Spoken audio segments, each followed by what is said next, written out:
Então, nesse processo 506-31-30-17, depoimento do senhor Antônio Palocci Filho. Senhor Palocci, o senhor está sendo acusado de um crime pelo Ministério Público Federal nesse processo. Na condição de acusado, o senhor tem o direito de permanecer em silêncio. Se o senhor fizer uso desse direito pela nossa lei, isso não lhe traz nenhum prejuízo.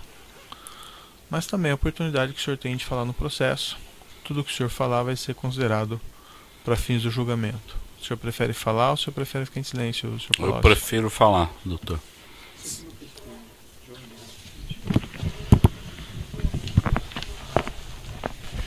Excelência, como havia sido estabelecido no início da instrução, a defesa do ex-presidente Lula apenas gostaria de saber, para melhor se posicionar ao longo da audiência, se existe algum acordo de colaboração em curso e qual seria o status, eventualmente, das negociações.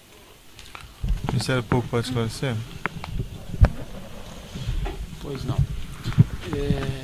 Nós não temos acordo de colaboração firmado com o réu aqui presente. Ele nos procurou, nós estamos conversando, mas nós não temos nada prometido, nem assegurado, nem garantido, nem ele nos trouxe elementos de prova que estão sendo utilizados em qualquer momento. Era o que eu poderia esclarecer. Tá certo. Então, repetindo, o senhor tem esse direito ao silêncio, certo? E a oportunidade que o senhor tem de falar no processo também, independentemente de acordo ou sem acordo, enfim. Senhor Palocci, eu vou fazer uma inquirição mais restrita aqui, objeto dessa acusação específica. Há uma referência na acusação de que a Odebrecht teria adquirido esse imóvel na rua Haberbeck Brandão, isso em 2010, para utilização pelo Instituto Lula. O senhor participou de alguma maneira desses fatos? Acredito que tenha tido uma participação relativamente próxima dos fatos, Excelência. E de fato eu queria dizer a princípio que a denúncia procede, os fatos narrados nela são verdadeiros. Eu diria apenas que os fatos narrados nessa denúncia dizem respeito a um capítulo de um livro um pouco maior, certo, do relacionamento da empresa em questão, da Odebrecht, com o governo do ex-presidente Lula e da ex-presidente Dilma, que foi uma relação bastante intensa, bastante movida a vantagens dirigidas à empresa, a propinas pagas pela Odebrecht para agentes públicos, em forma de doação de campanha, em forma de benefícios pessoais, em formas de Caixa 1, Caixa 2, e esse foi um episódio desse conjunto de práticas que envolveu esta empresa em relação ao governo do ex-presidente Lula e da ex-presidente Dilma. Sim. E eu tenho conhecimento que participei de boa parte desses entendimentos na qualidade de ministro da Fazenda do presidente Lula e de ministro da Casa Civil da presidente Dilma. O senhor falou, ou melhor, o senhor Marcelo Odebrecht declarou em depoimento que o senhor era um interlocutor do grupo Odebrecht em relação a essas demandas financeiras da Presidência da República e do Partido dos Trabalhadores? Eu não era um interlocutor de demandas financeiras, era um interlocutor da empresa para o conjunto da relação da empresa com o governo, não só assuntos relativos a contribuições da empresa, mas a metas da empresa, desejos da empresa junto ao governo. A empresa Odebrecht é a maior das construtoras do país, ela atuava em praticamente todas as áreas mais importantes do governo. Então ela atuou desde o início do governo do presidente Lula. Eu os conheci antes do governo, eu estive com eles desde 94, quando o presidente Lula os conheceu em algumas oportunidades.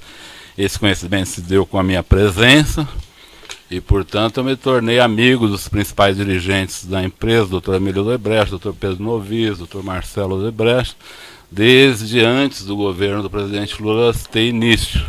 Então eu tratava de todo tipo de temas com eles, inclusive de temas ilícitos, inclusive.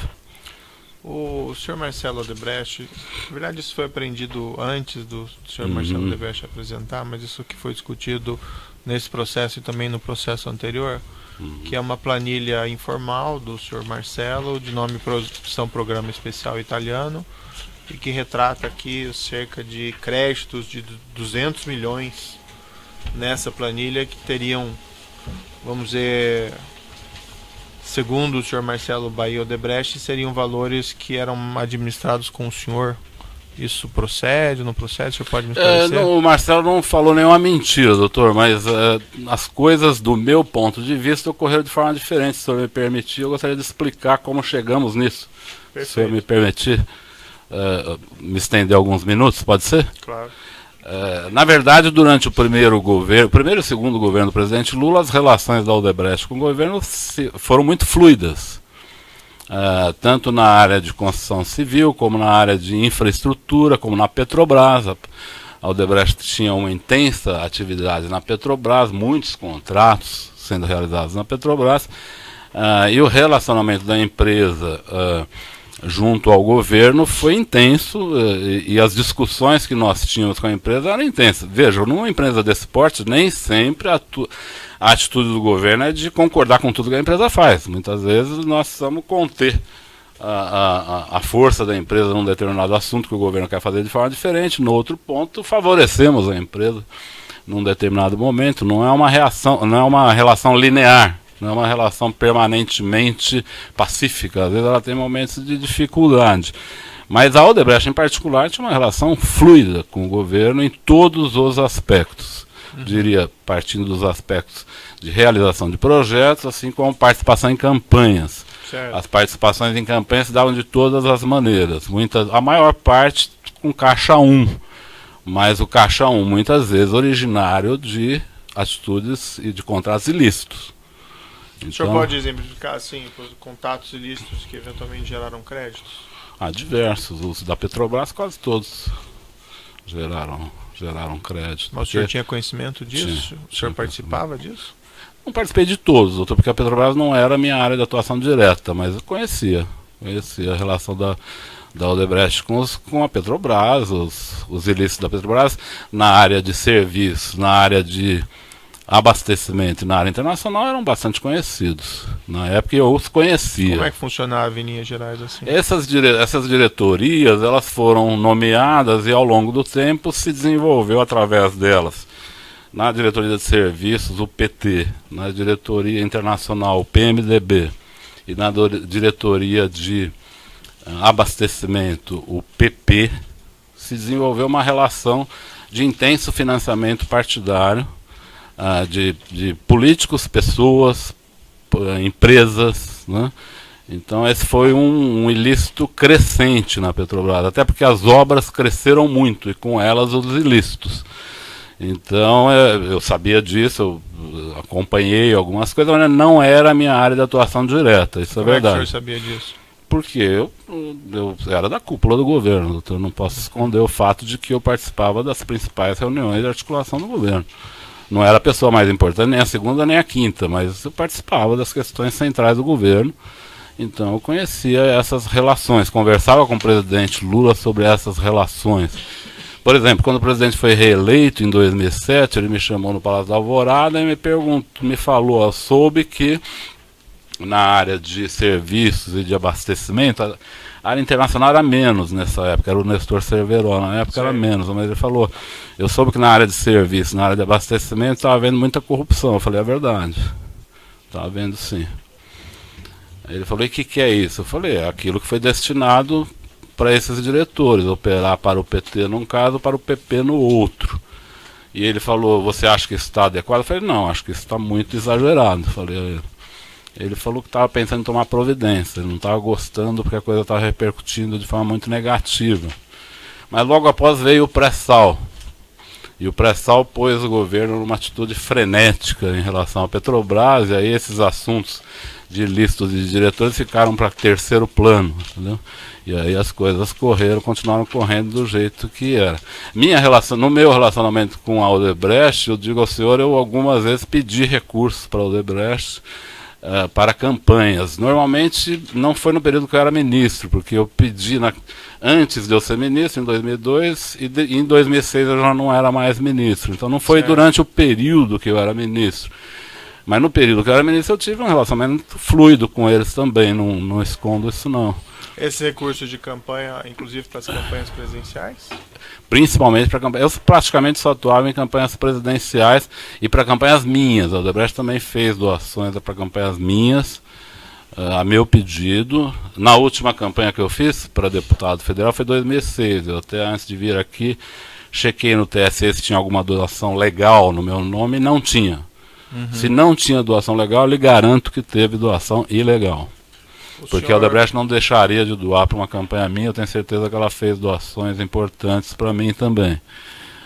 Mas a Odebrecht fazia doações fortes na campanha. Como eu lhe disse, nessa planilha, muitos valores dela são valores pagos com bônus, com recibos. Sim. Mas a origem dos recursos nem sempre eram lícitas. O senhor Marcelo Odebrecht declarou, não só ele, que recebeu algum desses pagamentos, ou melhor, alguns desses pagamentos foram feitos em depósitos no exterior em favor do senhor João Santana. Isso ocorreu mesmo?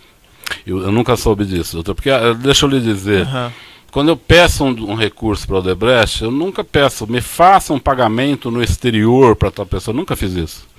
Eu dizia a ele, ó, contribuam com a campanha do presidente Lula ou da presidente Dilma. Aí ele falava, estão pensando num valor de 50 milhões. Eu falava, pode ser, depois mais tarde eu voltava lá, quem sabe um valor de 60 milhões. E digo uma coisa, e aqui é importante, se o senhor me der mais um minuto, eu ressaltar um aspecto fundamental do relacionamento da empresa com o governo. Esse relacionamento sempre foi fluido e foi na base de confiança. Eu nunca tive, até o final do ano de 2010, nenhum valor estabelecido com o Marcelo Odebrecht. Nunca tive. Porque tudo que eu pedi, eles atendiam.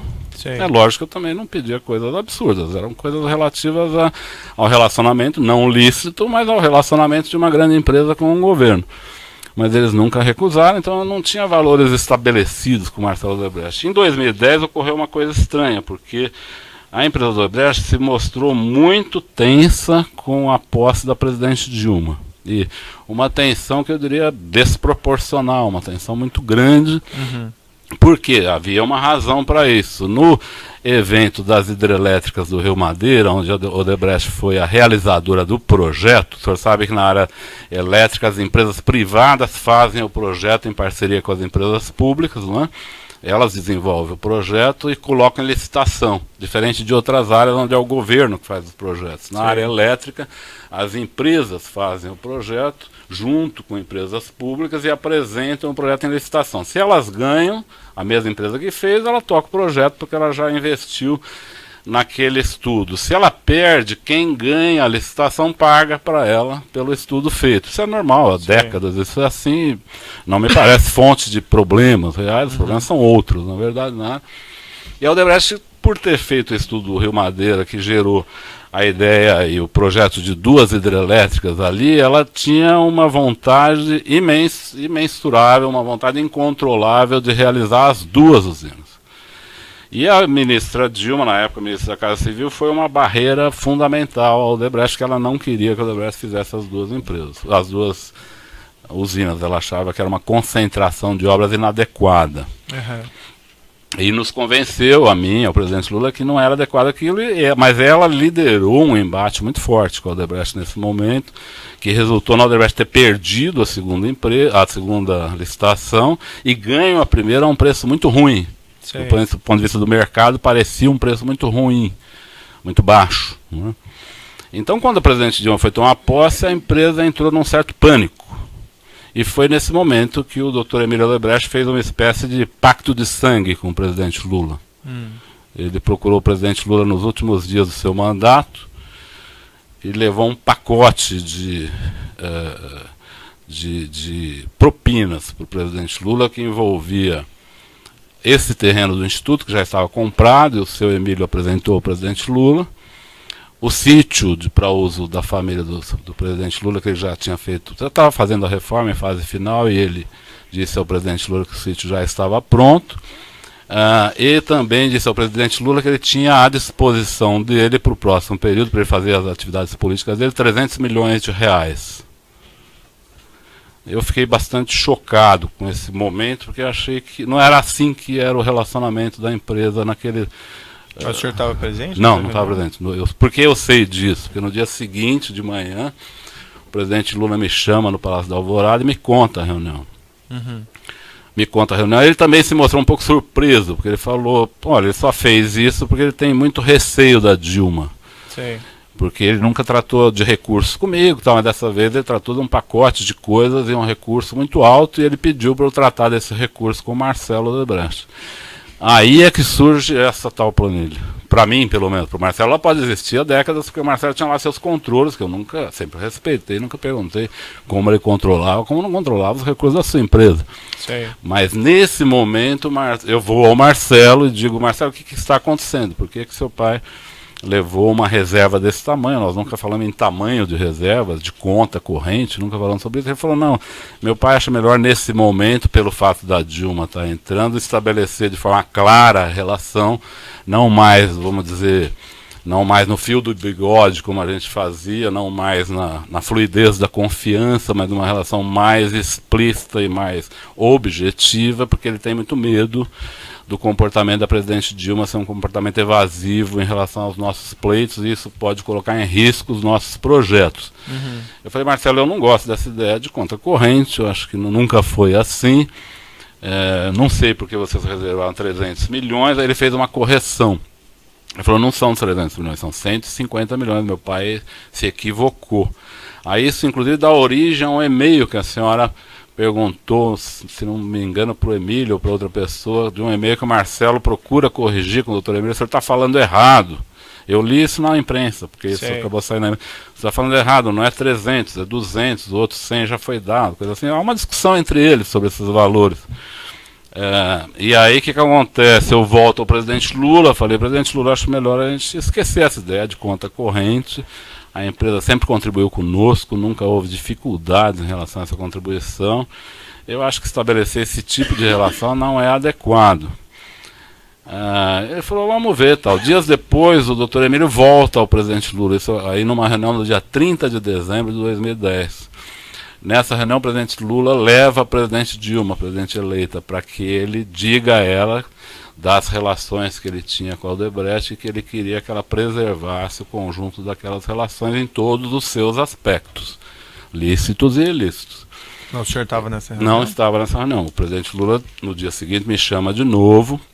Eu não era do governo nessa época, eu era deputado. Mas eu estava muito integrado na campanha da presidente Dilma, que acabava de ter sido eleita. Então o presidente Lula me chama de novo e fala, olha, o Emílio veio, tivemos uma ótima reunião e ele confirmou os 300 milhões e falou que pode ser mais se for necessário. E qual que era o ganho deles em oferecer 300 milhões? O ganho, não havia um ganho específico, doutor, mas o Odebrecht atuava nas hidrelétricas, o Odebrecht atuava na Petrobras, o Odebrecht atuava no Ministério da Defesa, o Odebrecht era responsável pelo projeto de submarinos. Seria um favorecimento quando surgirem oportunidades? Não era uma pauta. O doutor Emílio, nessa oportunidade, não apresentou uma pauta de desejos da empresa específica. Ele apresentou a vontade de que, com o governo da presidente Dilma, a relação da Odebrecht com o governo continuasse fluida. Da mesma maneira com que havia sido a relação com o governo Lula. Essa era a questão fundamental. Por exemplo, vou lhe dar um exemplo. Quando o presidente Lula tomou posse, a Petrobras fez uma ação muito forte pela estatização da petroquímica, onde a Odebrecht tem uma empresa chamada Braskem, que é a principal do setor. A eleição do presidente Lula reacendia a ideia da estatização. Então a Odebrecht pediu a mim para que, junto ao presidente Lula e à Petrobras, para que fizesse uma barreira de contenção a esse movimento, porque isso poderia significar a reestatização dos serviços de petroquímica, e eu trabalhei durante 2 anos nesse projeto, com um relativo sucesso, um grande sucesso. No caso do governo da presidente Dilma, tinha uma série de questões, como submarinos, a Petrobras, as sondas da Petrobras. As sondas da Petrobras eram um momento que estavam sendo discutidas nesse período em que foi comprado esse terreno. O assunto que tinha no momento eram as sondas da Petrobras. Era uma discussão muito grande sobre o valor de contratação dessas sondas, sobre nacionalização das sondas, sobre diferentes níveis de nacionalização, sobre onde estariam esses estaleiros. Isso tudo era uma discussão que, se o governo agisse contra a empresa, os danos seriam extraordinários. Se o governo agisse a favor da empresa, os benefícios também seriam extraordinários. E o governo agiu a favor? O governo seguinte, Sim. o governo da presidente Dilma, você está perguntando? Isso, das sondas. Em diversas ocasiões, embora não faça parte aqui do processo. Se eu quiser, eu lhe dou alguns exemplos, o senhor que manda. Exemplificadamente um exemplo, por exemplo. Um exemplo, por exemplo, foi na área de aviação. Por exemplo, na área de aviação, a Odebrecht desejava muito, nas concessões de aeroportos, a Odebrecht desejava muito ter um aeroporto de porte sob seu comando, na medida em que o governo privatizou os aeroportos. O senhor conhece esse processo. E na primeira leva de privatizações, onde foi privatizado o aeroporto de Guarulhos, de Campinas, Viracopos e de Brasília, a Odebrecht foi perdedora no processo. Ela perdeu os 3. Não sei se ela disputou os 3, mas ela perdeu os 3.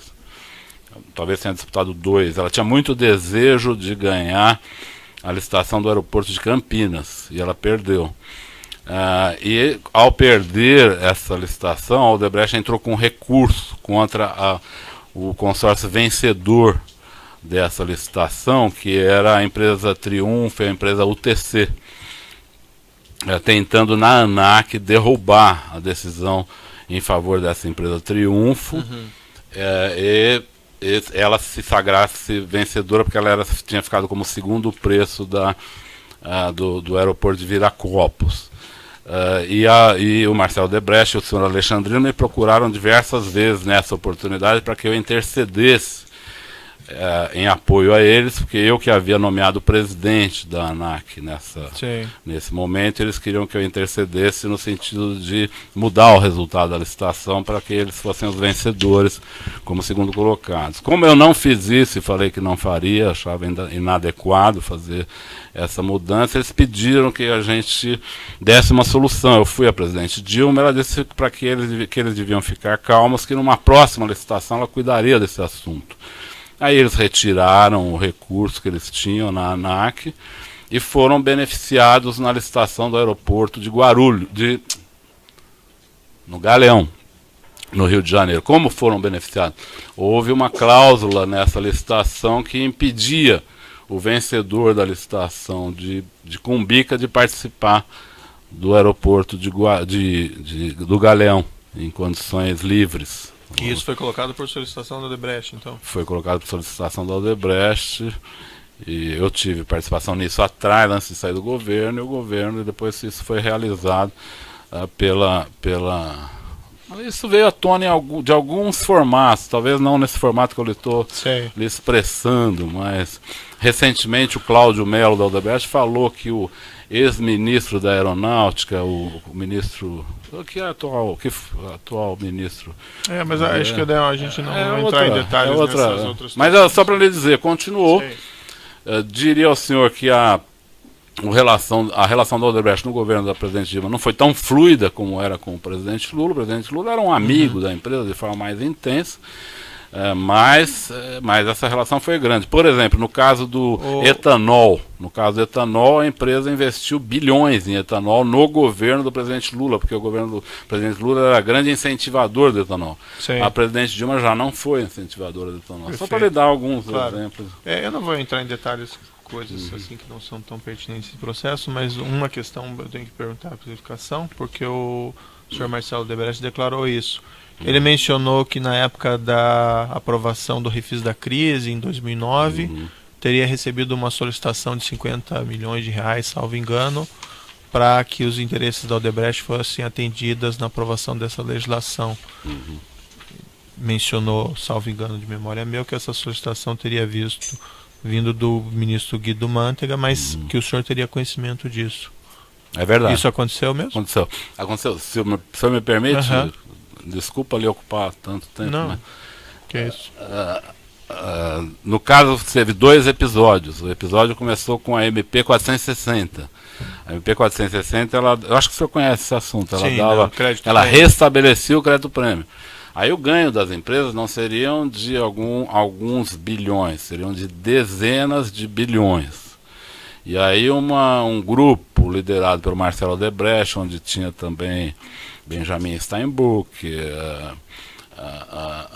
Rubens Ometo, a Votorantim, todas as grandes exportadoras do Brasil, foi ao Congresso pedindo para a gente restabelecer esse crédito prêmio DPI. Eu havia lutado contra esse crédito prêmio junto com o ministro Luiz Fux, que na época que eu era ministro da Fazenda, o ministro Luiz Fux era ministro da STJ, ele era relator desse caso e ele nos ajudou a não dar ganho de causa para o contribuinte nesse caso, que o imposto já tinha sido extinto. Sim. Já tinha sido extinto. Eles queriam o restabelecimento do imposto extinto. Eles me procuraram no Congresso, Marcelo Odebrecht em particular, porque tinha mais relação comigo, insistindo muito, muito. Ele fez mais de 10 reuniões comigo para que aprovasse a MP 460. Eu falei nas 10 vezes que não votaria a favor. Essa MP foi votada, nossa bancada votou contra. Eu digo, doutor, eu não sou contra a negociação com empresas, mas claro, nesse caso me pareceu escandaloso, uma coisa absurda. Eram 200 bilhões envolvidos. Né? Então eu disse a eles que eu não ia apoiar isso, mas a legislação foi aprovada. Ato seguinte, eu fui ao presidente Lula, junto com o ministro Guido, e pedimos que o presidente Lula vetasse, ele vetou. Em seguida veio o refis da crise. E, nesse meio tempo, o STF decidiu que as empresas tinham que pagar. Sim. E não receber. Né? E, nesse momento, o Marcelo pede a mim, mas eu digo, olha, você tem que resolver com o Guido, tal. Ele pede parcelamento do pagamento, que ali já era, doutor, diferente da MP 460. A MP 470 já era uma coisa muito mais amena. E me disse o Marcelo, na época, ele me disse que o ministro Guido havia solicitado 50 milhões para ele. Eu não vi o ministro Guido solicitar, eu não estive presente, mas o Marcelo de fato me falou que houve uma solicitação nessa época de 50 milhões e que ele diz, o Marcelo, que ele pôs isso na planilha, constando como um crédito que ele tinha criado para o ministro Guido. Mas ele informou isso ao senhor, que ele colocou nessa, vamos dizer, conta corrente nessa planilha? Me informou em 11 só, quando ele falou dessa planilha, não na época. Ele me informou em 11 que ele tinha, que dentro dessa planilha tinha 50 milhões, que era derivado desse projeto do refis, chamado refis da crise, que ele tinha acertado com o ministro Guido Mantega. Mas eu não participei da reunião em que isso foi eventualmente combinado. Entendi. Vamos falar agora da questão aqui mais específica relativa a esse imóvel. Qual foi o seu contato com isso? Como é que aconteceu? O senhor pode me relatar também? Posso. Esse imóvel se destinava a ser uma espécie de museu da memória dos governos do presidente Lula. No Brasil, a regra é que o presidente sai do palácio carregando os seus presentes, documentos, etc. Uma prática, diga-se de passagem, que eu acho bastante inadequada. Eu sugeri ao presidente Lula que mudasse isso e transformasse isso num assunto do Arquivo Nacional, mas ele não gostou da ideia. Então hoje continua, os presidentes saem, todos que saem com caminhões de presentes. Não são presentes de uso pessoal, são presentes que nem são usáveis, na verdade são peças, né, doadas por governos, tal, que só servem para pôr em museus. Tem um valor histórico, mas não tem valor pessoal isso. Não tem valor monetário, na verdade. Certo. Então o presidente Lula já estava, num momento, era meados de 2010, em que ele precisava cuidar desse assunto. Ele me chamou, se não me engano, no Palácio da Alvorada, e ele me disse, olha, eu estou com muita coisa, cuidando de muita coisa agora.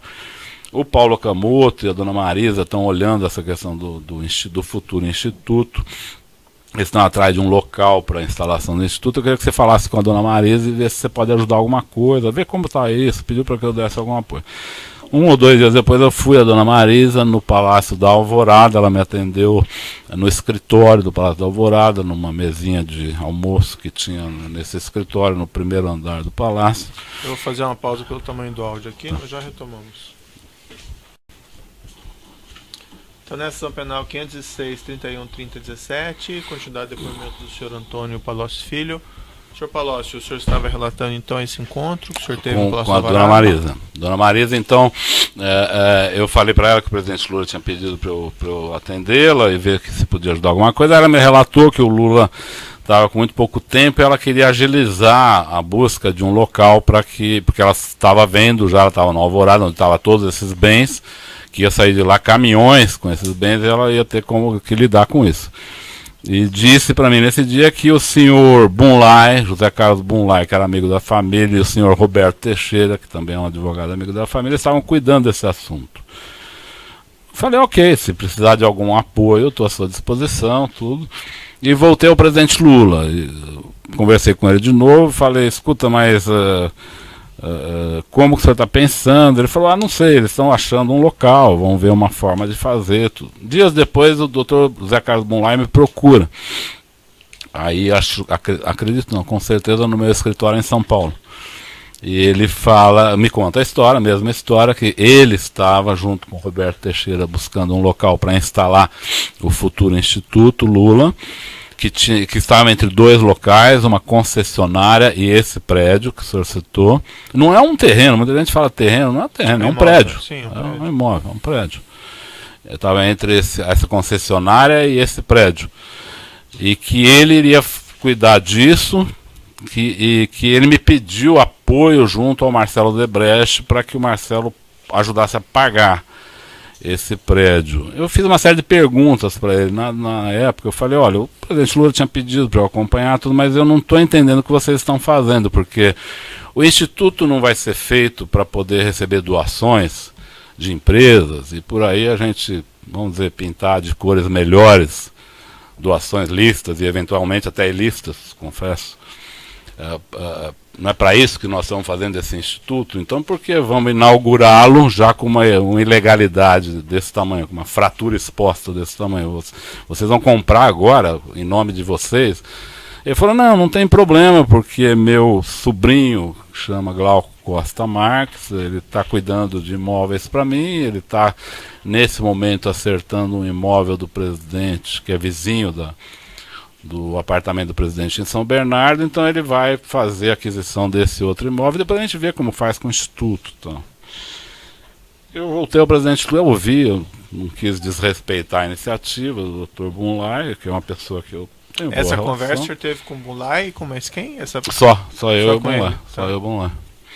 Aí eu voltei ao presidente Lula, eu falei, presidente, do que se trata esse apartamento? Eu nunca tinha ouvido falar dele. Aí ele me explicou que era um apartamento que a segurança do presidente tinha alugado, que era vizinho do apartamento dele, a segurança tinha alugado por motivos de segurança presidencial, e que ele gostou daquele apartamento, que ali ele era um andar com 2 apartamentos, para ele, que ele tem 5 filhos, para ele ficaria melhor, ele estava pensando em comprar esse apartamento.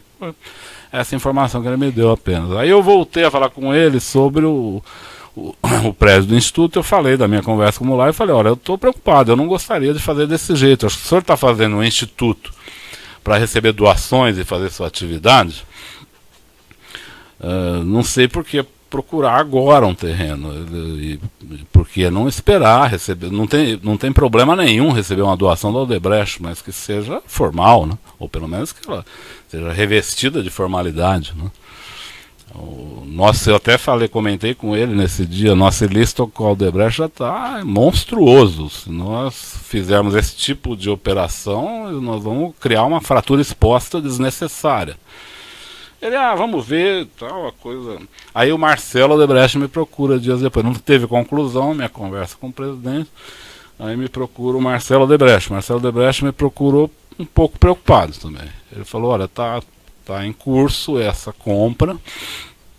Eu tô achando estranho. Eu tinha falado já uma vez pro Marcelo que ia ter o instituto, que ele deveria ser um doador. Eu já tinha tido essa conversa com ele, mas pensando em 2011, 12, né?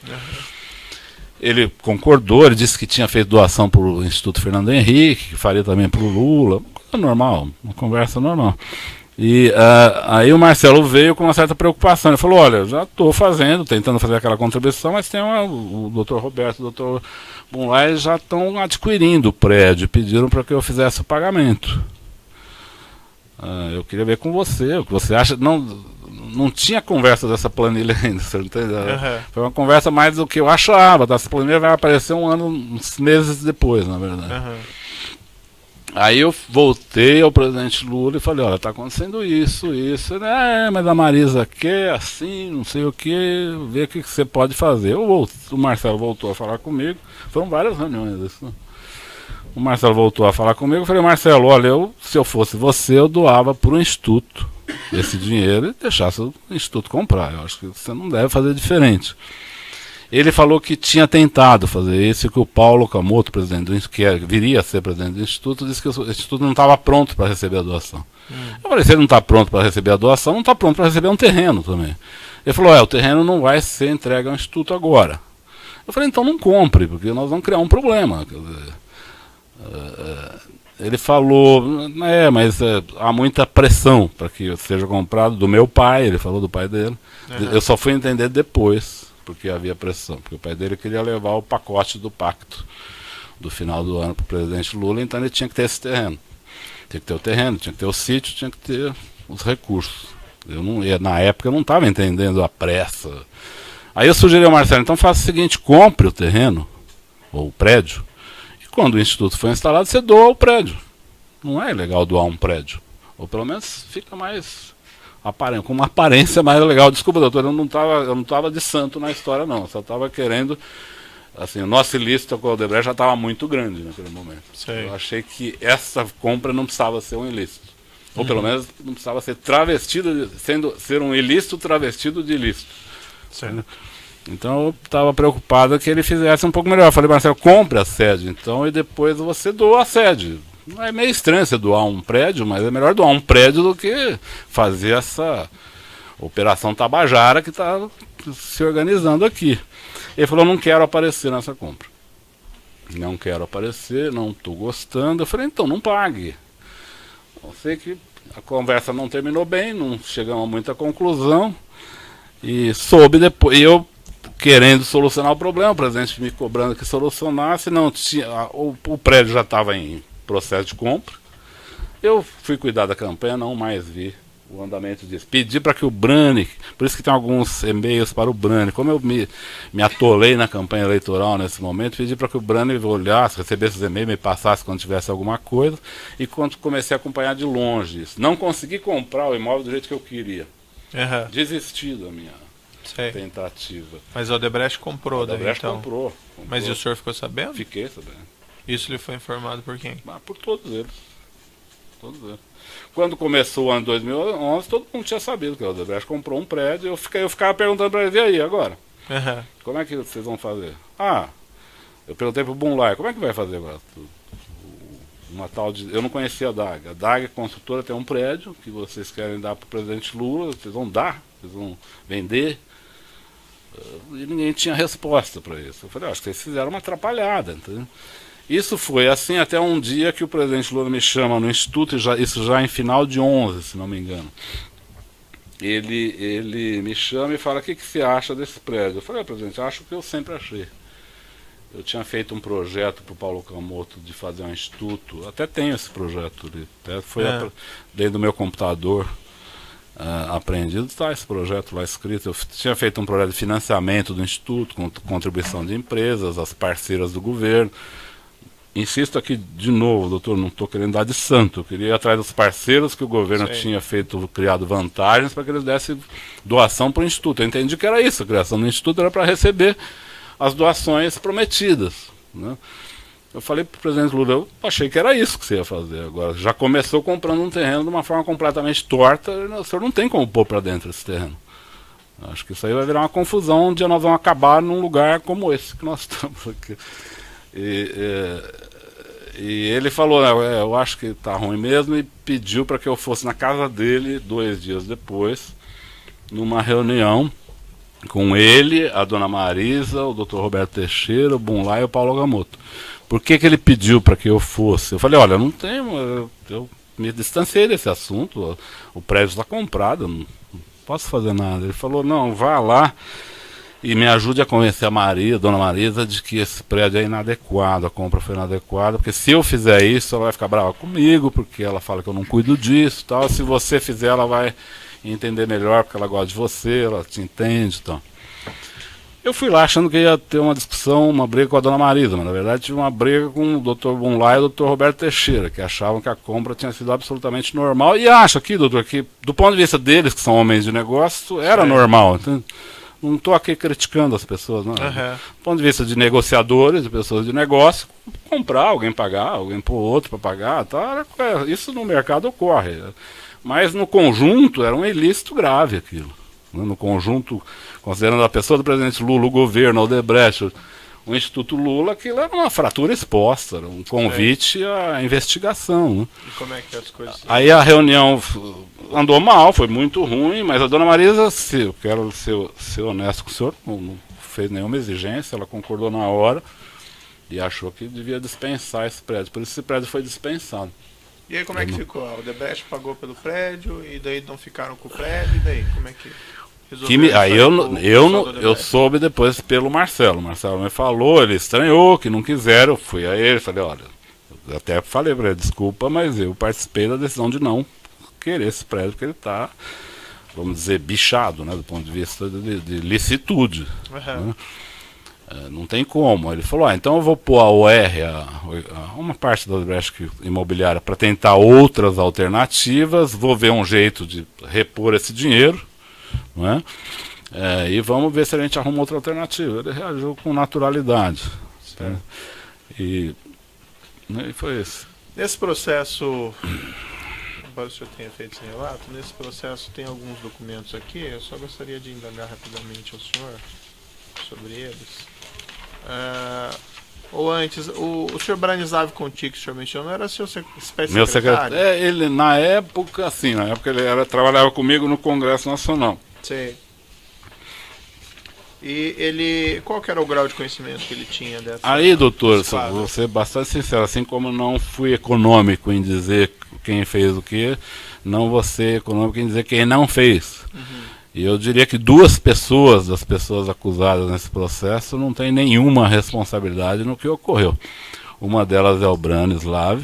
Tudo que tem o nome do Branislav, o senhor pode pôr meu nome em cima, porque era coisa minha.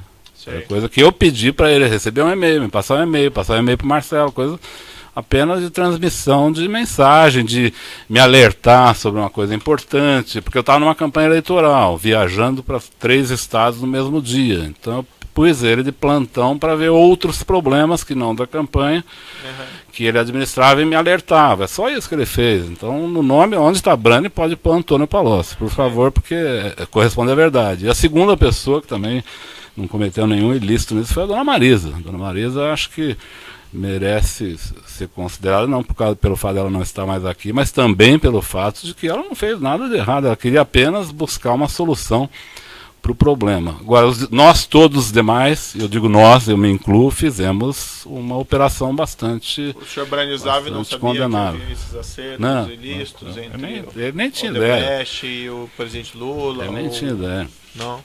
Ele não participava de nenhum nível de decisão. Ele não participou, por exemplo, de nenhuma das reuniões minhas com o Marcelo. Ele sabia, o Marcelo lhe procurou, o Marcelo lhe mandou uma planta, Marcelo quer falar com você. Eu deixava, porque eu estava no meio de uma campanha. Quando ele falava, Marcelo está muito nervoso, precisa falar hoje. Aí eu atendia, era assim.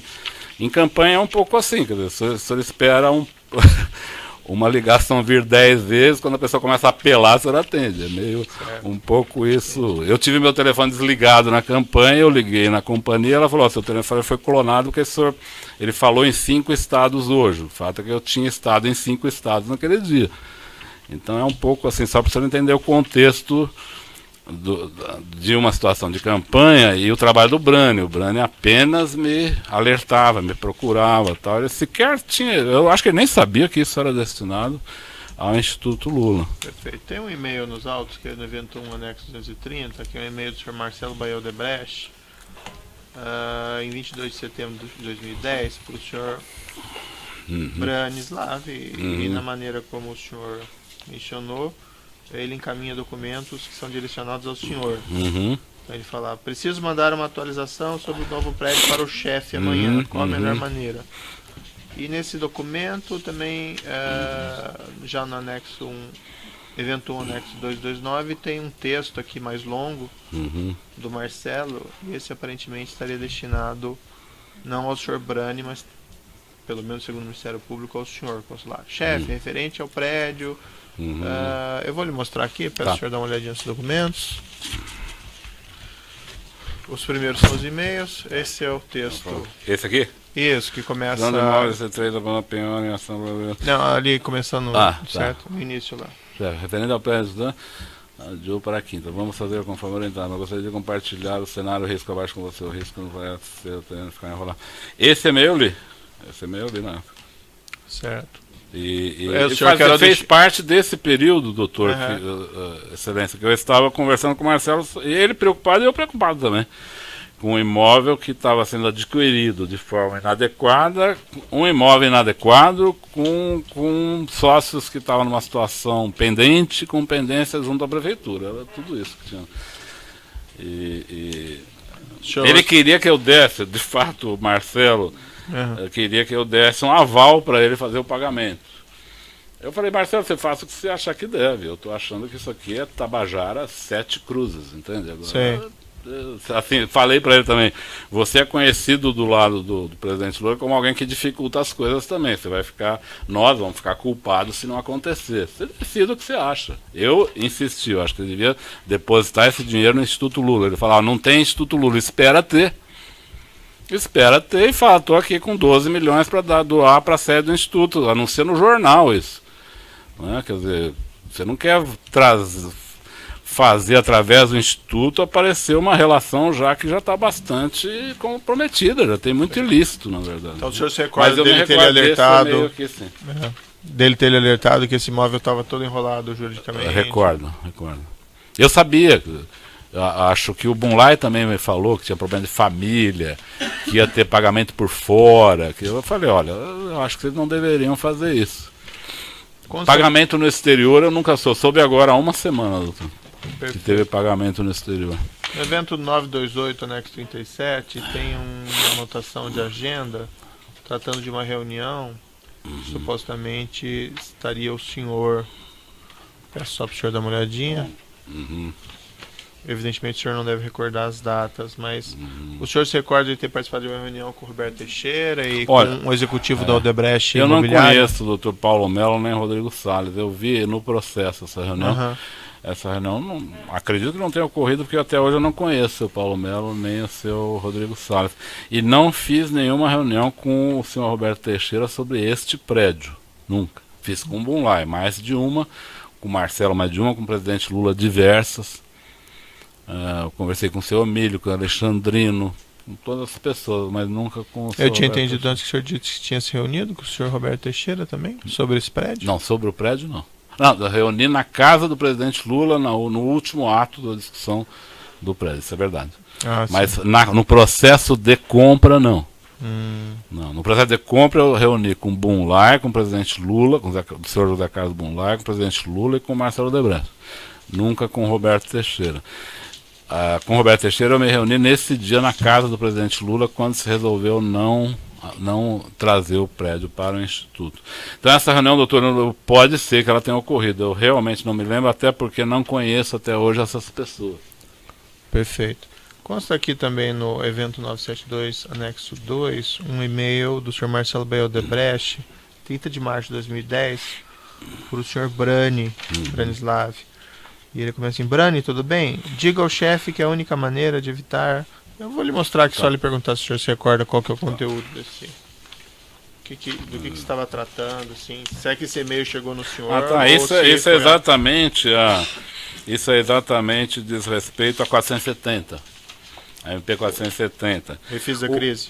Refis da crise. Aqui, doutor, o que aconteceu? O Marcelo discutiu muito detalhe comigo em relação a 460, porque ela estava no Congresso. Ela não era uma medida do governo. A 470 era uma MP de Minha Casa Minha Vida, em que o Congresso fez uma emenda. Então todo o assunto da emenda técnico estava dentro do Congresso, então ele discutia comigo detalhes do projeto. No 470, diferente, que era o refis da crise, ele não estava sendo elaborado no Congresso, estava sendo elaborado no Ministério da Fazenda. E às vezes o Marcelo mandava detalhes para mim, Aí eu respondi para ele: Marcelo, isso você tem que tratar com o ministro Guido Mantega, porque não está aqui. Entende? Não tinha sido enviado, eu não tinha como tratar um detalhe de um projeto que está sendo feito no Ministério da Fazenda.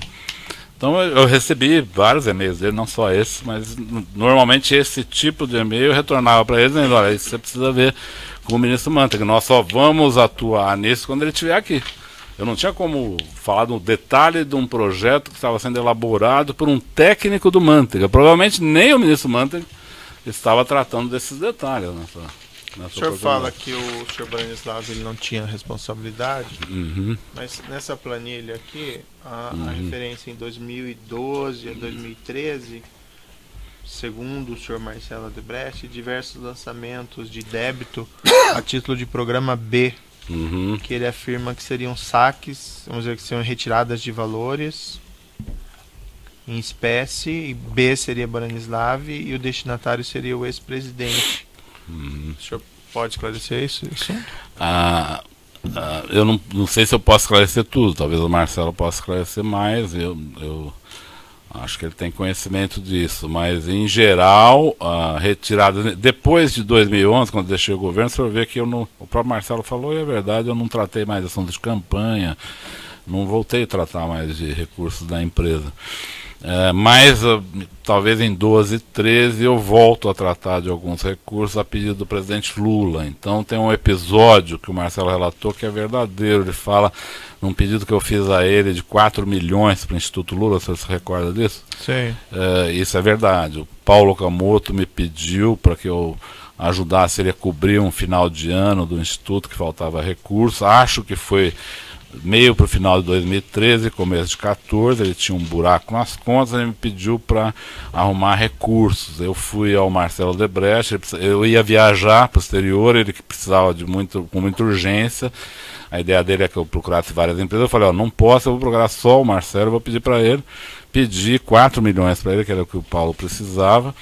O Marcelo ficou de dar, ele concordou em dar esse recurso, ele falou que tinha disponibilidade. E eu disse ao Brani para transmitir ao Paulo Camoto que seria dado os 4 milhões que ele tinha sido pedido. Então isso deve estar aí. Deve estar aí. Tem um lançamento a título de doação de débito de 4 milhões. Isso, em 2014. Isso. Eu acho que fim de 13. Talvez ele tenha debitado em 14, mas eu acho que era 13. Mas nessa fase já havia um crédito pré-estabelecido? Doutor, aí eu lhe digo, ele pôs, o Marcelo, eu vi alguns relatos do Marcelo. Eu não quero dizer aqui que ele fez nenhuma mentira, mas veja, ele pôs um crédito para o presidente Lula de 35 milhões. Quando o pai dele disse ao Lula que ele tinha 300 milhões. Esses recursos todos eram destinados ao PT, ao Lula. Não sei se 35 era o crédito do Lula. Mas ele, quando fez essas doações, ele afirmou que iria, vamos dizer, deduzir desses créditos, seja de 30, ele me seja de disse 300. num determinado momento que ele ia separar créditos ao presidente Lula mais para uso no Instituto, coisas assim mais pessoais ao Lula. Porque a tal da reserva que ele falava, ou da conta corrente, que seja, era pro Lula, pro PT, não tinha uma separação, isso é pro Lula, isso é pro Lula, entende? Então eu não entendi muito quando eu vi essa parte dessa destinação específica. Agora, pode ser um controle dele, ele pode dizer, não, pro Instituto eu vou separar aqui, eu não tenho como eu preferia não tratar detalhes com ele, até porque, sou sincero com o senhor, não estou aqui de novo, não estou dando de santo. Eu preferia não estabelecer limite, porque a minha conta com ele não tinha limites, eu não ia estabelecer parâmetros limitadores. Porque, como assim, o senhor pode esclarecer? Por exemplo, se eu precisasse de 50 milhões para o Instituto Lula, eu tenho certeza que ele daria. Então, para que eu ia estabelecer 35 de limite? Eles tinham uma relação com o Lula muito aberta, então não me interessava estabelecer limites, destinações específicas. Agora, ele podia fazer isso por conta dele, é um direito dele, o dinheiro era dele.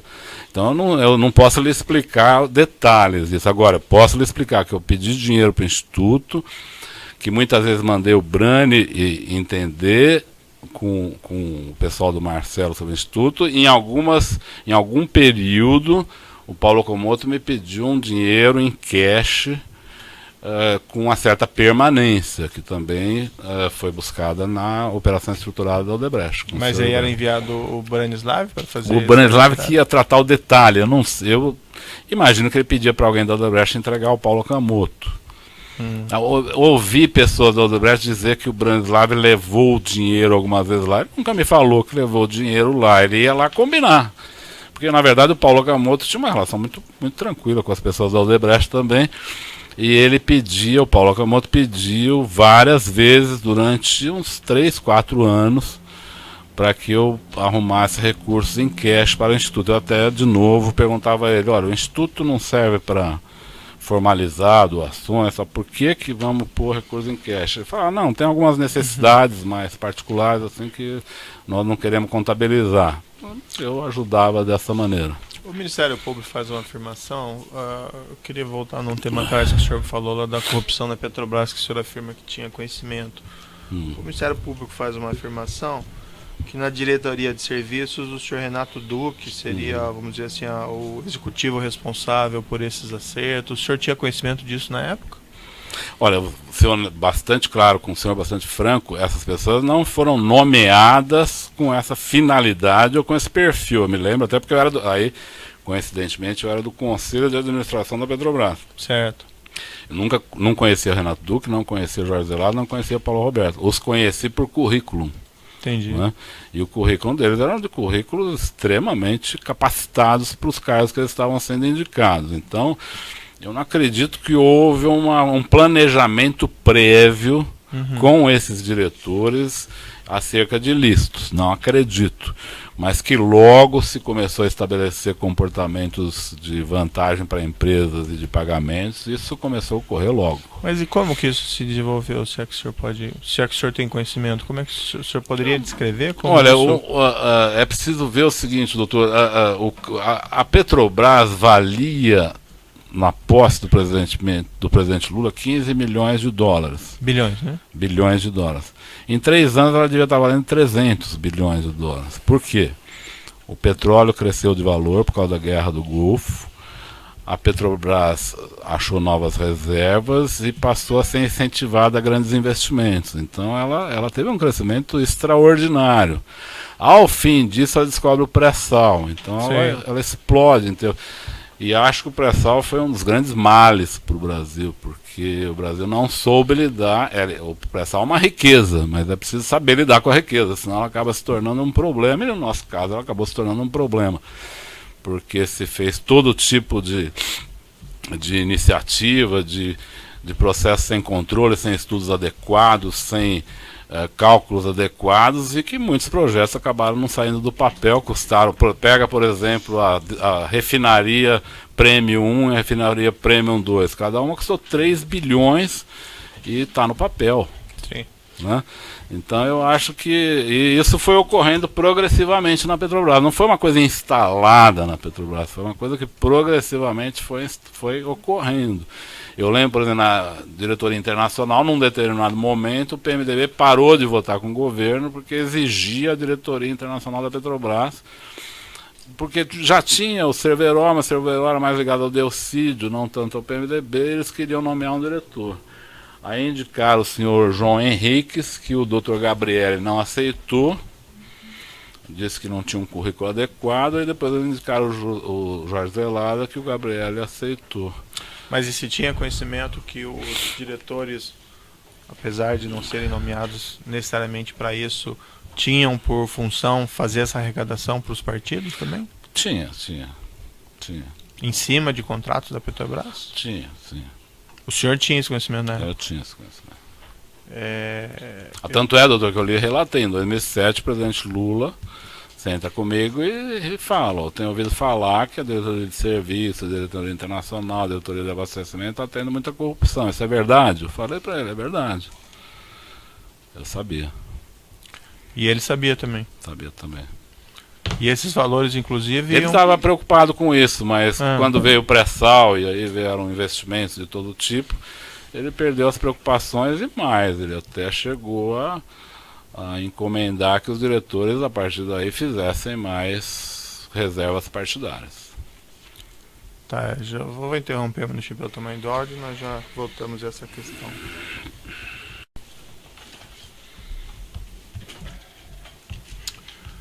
Então, nessa ação penal 506.31.30.17, continuar depoimento do senhor Antônio Palocci Filho. Senhor Palocci, voltando onde nós encerramos na última parte, o senhor mencionou que o senhor ex-presidente Luiz Inácio Lula da Silva tinha conhecimento da corrupção da Petrobras, mas aí o senhor mencionou que ele teria orientado a aumentar a reserva partidária. O senhor pode esclarecer melhor? Posso. Em meados de 2010, talvez nesse mesmo período que nós estamos tratando, ele me chamou para uma reunião na biblioteca do Palácio da Alvorada. Eu era deputado. Nessa reunião estava o José Sérgio Gabrielli, eu e a ministra da Casa Civil, o presidente Dilma. Nesse momento ela já era candidata, talvez não aprovada ainda em convenção, mas já era definida como a candidata, já era pacífico isso. O presidente falou, foi a primeira vez que ele falou dessa maneira, tão direta. Mas ele falou, olha, eu chamei vocês aqui porque o pré-sal é o passaporte do Brasil para o futuro, é o que vai nos dar combustível para um projeto político de longo prazo no Brasil. Ele vai pagar as contas nacionais, vai ser o grande financiador das contas nacionais, dos grandes projetos do Brasil. E eu quero que o Gabrielli faça as sondas pensando neste grande projeto para o Brasil. Mas o Palocci está aqui, Gabrielli, porque ele vai lhe acompanhar nesses projetos para que eles tenham total sucesso e para que ele garanta que uma parcela desses projetos financie a campanha desta companheira aqui, a Dilma Rousseff, que eu quero ver eleita presidente do Brasil. Isso ocorreu no Palácio da Alvorada, na biblioteca, em meados de 2010. Era quando se começou o trabalho de construção das sondas. Então ele encomendou para o Gabrielli que, através das sondas, pagasse a campanha da presidente Dilma de 2010, obviamente pedindo às empresas os valores que seriam destinados à campanha. E como funcionava a interação assim entre por exemplo, o diretor da Petrobras e, vamos dizer assim, essa área do governo? Ou havia alguma interação? Como é que isso operacionalizava? Diretores... por exemplo, Renato Duque, né, solicitava, segundo o Ministério Público, valores em decorrência de um contrato com destinação nessa época estava mais ou menos assim, doutor. O Renato Duque se relacionava diretamente com o João Vacari. Sei. Tá? E aí nos contratos o João Vacari acompanhava os contratos que ele estava realizando, ou ele, Vacari, pedia, os operadores privados já sabiam que ali tinha uma contribuição partidária, e o João Vacari buscava essa contribuição partidária. No caso do Zelada, houve uma série de projetos que ele fez na área internacional, e todos eles tiveram ilícitos dirigidos ao PMDB. E no caso do Paulo Roberto, ele mesmo colocou uma série de... O Paulo Roberto sempre foi um homem do PP. Ele não era como técnico da Petrobras, ele não tinha filiação partidária, mas ele se tornou amigo do PP, indicado pelo PP, e passou... Ele tinha uma dupla função. O nome dele chegou a ser cogitado alguma vez para a presidência da Petrobras? Não, eu nunca vi. Depois do Gabriel, o senhor disse? Isso. Não, nunca vi. Logo depois do Dutra, o nome do Gabriel apareceu com naturalidade, porque o Gabriel era diretor financeiro da Petrobras e tinha um desempenho muito bom. Então ele passou a ser presidente. Aqui eu quero, só para não deixar solta essa história, quero lhe dizer que o Gabriel eu nunca vi fazer ilícitos. E neste dia, depois que o presidente Lula encomendou este ilícito para o Gabriel, eu fui ao Gabriel, sentei com ele, falei como é que nós vamos fazer, ele estava muito constrangido. E ele me explicou que seria muito difícil fazer o que o presidente tinha pedido. E que ele não queria contrariar o presidente, mas seria muito difícil. Eu perguntei a ele se ele queria, vou ser bem franco aqui, Ele queria que eu operasse com algum diretor da Petrobras, com Renato Duca, com outros, para desenvolver a encomenda do presidente, e ele ficaria fora disso. Ele disse que não, ele disse que ele trataria, o presidente mandou ele tratar, ele trataria. Mas depois da terceira reunião que eu tive com ele, ele deixou claro que não ia viabilizar contribuição de campanhas nesse projeto. Por quê, doutor? As empresas que estavam entrando para fazer sondas estavam nacionalizando 60% dessas sondas. Nacionalizar navios com essas características tecnológicas num espaço tão curto de tempo exige uma curva de aprendizagem que os preços contratados não pagavam. Sei. Então não havia nenhuma margem para contribuições. Era claro isso para mim e para ele.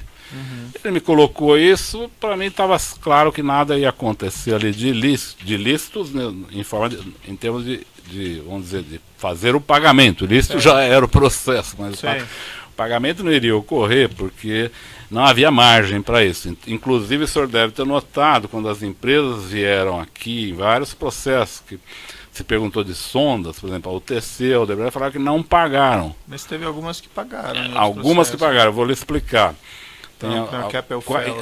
Isso, as empresas estrangeiras pagaram ao Vacari. Por quê? Porque as empresas estrangeiras vinham com a sua curva de aprendizagem.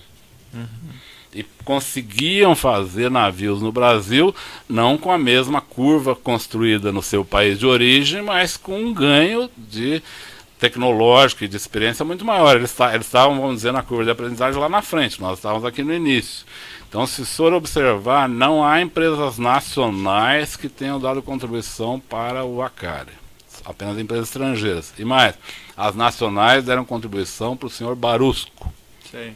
Por quê? Porque o senhor Barusco selecionava as empresas, dentro da SET Brasil, ele selecionava as empresas que iam fazer obras. Então, se a empresa não desse... isso eu soube aqui também, não soube antes, doutor. Não, o senhor não sabia nada. Não, isso não, eu sabia que o Barusco cobrava, Perfeito. mas... Mas perfeito, eu já... O senhor entendeu? Não sei se eu fui claro, não sei se eu fui... Em princípio, as perguntas de jurisdição é essa, eu passo ao Ministério Público. Senhor Antônio Palocci, inicialmente, essa planilha sobre a qual o senhor foi indagado pelo juízo, de nome planilha italiano, uma pergunta que nós devemos fazer para o senhor. O senhor era conhecido por italiano? Se eu era conhecido como italiano, não. O senhor é o italiano a que se refere Marcelo Odebrecht? O Marcelo nunca me chamou de italiano, mas eu acho que essa planilha, quando ele coloca italiano, ele diz respeito a mim, sim. Ele nunca me chamou por esse nome, nem ele, nem o doutor Emílio, mas não sei porque ele escolheu essa alcunha. Mas tem vários e-mails que ele fala de italiano e Itália que não diz respeito a mim. Eu sei que não diz respeito a mim. Pode dizer respeito a outras pessoas. Mas a planilha eu acredito que sim, porque boa parte do que é tratado nessa planilha são assuntos que eu tratei com ele. O senhor identifica nesses e-mails dos autos, agora em contato tem com e-mails eles que não se referem a mim. E os que se referem a e-mails com a expressão italiano que se referem ao senhor? Sim. Há alguns que se referem a mim. Com relação a essa reunião do dia 3/9, que o juízo de 2010, que o juízo fez... essa este endereço referido, Alameda... AP, Roberto Teixeira, Alameda Ministro, é meu endereço da minha empresa. Ministro Rocha Azevedo, esse é o endereço da sua empresa. É o endereço da minha empresa. Isso, deverá ir Paulo Melo e Rodrigo Salles. Eu vi no processo isso. Agora, eu não acredito que essa reunião tenha ocorrido. Não estou negando que ela tenha ocorrido, mas não acredito, até porque eu não conheço nem Paulo Melo nem Rodrigo Salles. Se eles falarem que me conhecem e foram numa reunião, a senhora pode anotar que a minha memória me traiu, mas eu não lembro dessa reunião. Lembrei de todas as outras que eu fiz dezenas de reuniões sobre esse assunto. Mas essa eu realmente não me lembro. E acho estranho, veja, toda reunião que a senhora vê aí no processo, toda reunião que marca comigo, tem ou o Brani ou a Rita, minha secretária, marcando a reunião também. Não é? Não tem segredo em termos de marcação de reuniões. Essa não tem. Ocorreu algum problema que eu não sei qual é. Talvez a Terra não tenha ocorrido. Eu realmente não me lembro. E o senhor esteve Se a senhora tiver a razão que lhe leva a perguntar, se eu puder esclarecer de outra maneira que não seja a reunião, eu estou totalmente à sua disposição. Eu não quero esconder nada, mas eu realmente não me lembro dessa reunião e não me lembro de ter conhecido Paulo Melo ou Rodrigo Salles. E com relação a Demerval Guzmão, o senhor Nunca esteve ouvi. com ele? Nunca ouvi. E com relação à aquisição em nome da empresa DAG? Foi o Marcelo que me falou que faria assim. Por que ele me falou que faria assim? Ele falou, porque foi quando eu propus a ele, não faça em nome do primo do Bunlai, não tem nada a ver, quer dizer, nós vamos ter um problema depois. A Odebrecht vai estar comprando um prédio em nome do primo do amigo do presidente, que depois vai ser passado para o presidente. Isso aqui está virando uma confusão primária. Aí o Marcelo falou que não faria em nome do primo do Bunlai, mas que faria em nome de um amigo dele, que tinha uma empresa, tudo. Eu não conhecia DAG ou Demerval, mas ele falou esse nome, ele falou na época. Foi nesse momento que eu falei, por que você não compra pela Odebrecht? O prédio doa o prédio. A Odebrecht doou o prédio para o Instituto depois, não é o melhor, seria melhor doar recursos, mas pode doar um prédio, não é ilegal. A ilegalidade estava antes, não estava ali. Mas ele falou nesse momento, ele falou que não queria pôr o nome da Odebrecht nesse projeto. Foi o que ele me disse. E com relação à questão do apartamento comprado em nome de Glaucus, Tá. O seu conhecimento, que o senhor já relatou, poderia explicar? Eu tive 2 episódios que me falaram desse apartamento, não mais. Um foi o Bunlai. Quando o Bunlai me falou que ia pôr esse prédio em nome do primo dele, ele me explicou essa presença do primo, que eu nunca tinha ouvido falar. O senhor Glauco Costa Marques, que eu não conheço também, mas ele me falou que ia pôr em nome desse primo, porque ele já estava ao mesmo tempo cuidando de outros assuntos imobiliários, inclusive do apartamento vizinho do presidente, coisa que eu nem sabia o que era. Quando eu voltei ao presidente, perguntei a ele, que história é essa do seu apartamento vizinho, que o primo do Bunlai falou que está comprando? Eu falei, não, esse apartamento, a segurança da presidência da República está alugando, por razões de segurança. Me pareceu uma coisa normal isso. Mas eu estou gostando da ideia de ter esse apartamento, eu vou tentar comprá-lo. O presidente Lula me falou isso em 2010. Nunca eu vinculei essa compra com esse processo. Isso na minha cabeça não tinha. O senhor sabia que esse imóvel estava em nome de Glaucus da Costa Marques? Esse imóvel vizinho? Sim. O Bunlai me falou que era ele que ia viabilizar a compra. E o senhor soube a forma como foi pago? Não. O senhor soube se com relação a um valor mencionado no processo, a uma transferência de R$800 mil a Glaucus da Costa Marques? Isso. O senhor teve conhecimento não, desse tive fato? pelo processo apenas. Antes eu não tive. Repito a senhora, o Bunlai me falou dos 2 prédios ao mesmo tempo, por isso eu supus que tinha alguma relação. Ele falou, meu primo está cuidando de assuntos imobiliários, meus, do presidente, do instituto, porque ele cuida de assuntos imobiliários, ele está inclusive resolvendo o problema do apartamento de São Bernardo, que eu não sabia o que era, e do terreno, do prédio.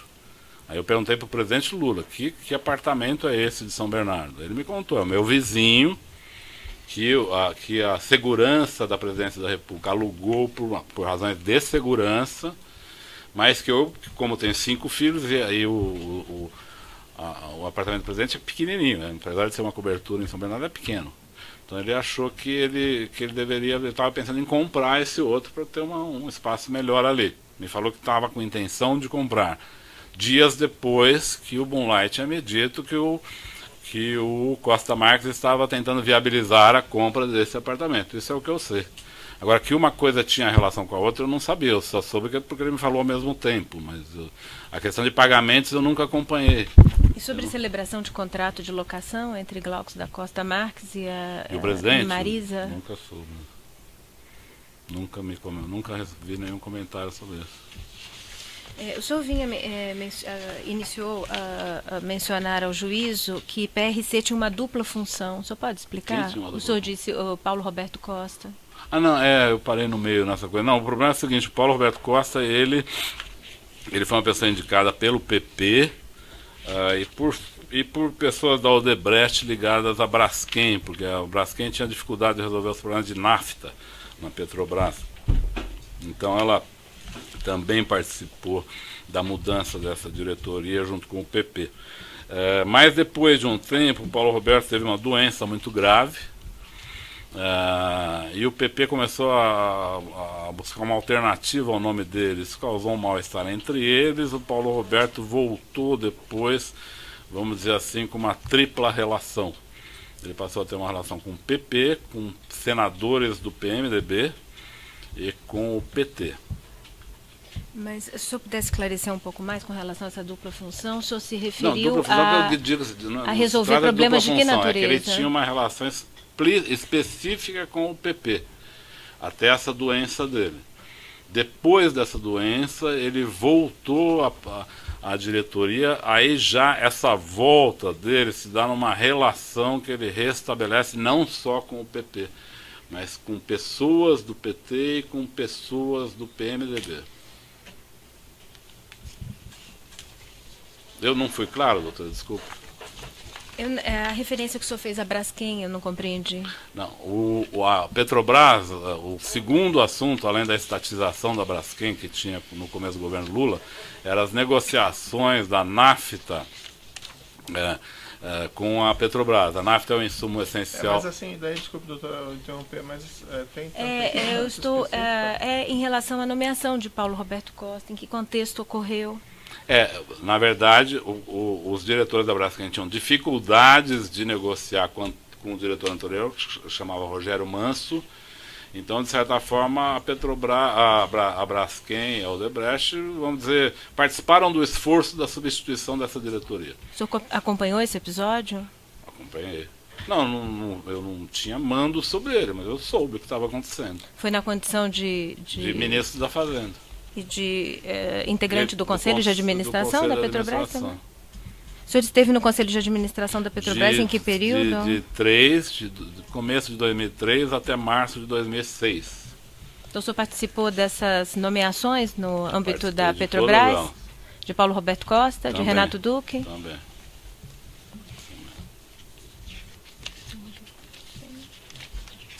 Sem mais perguntas.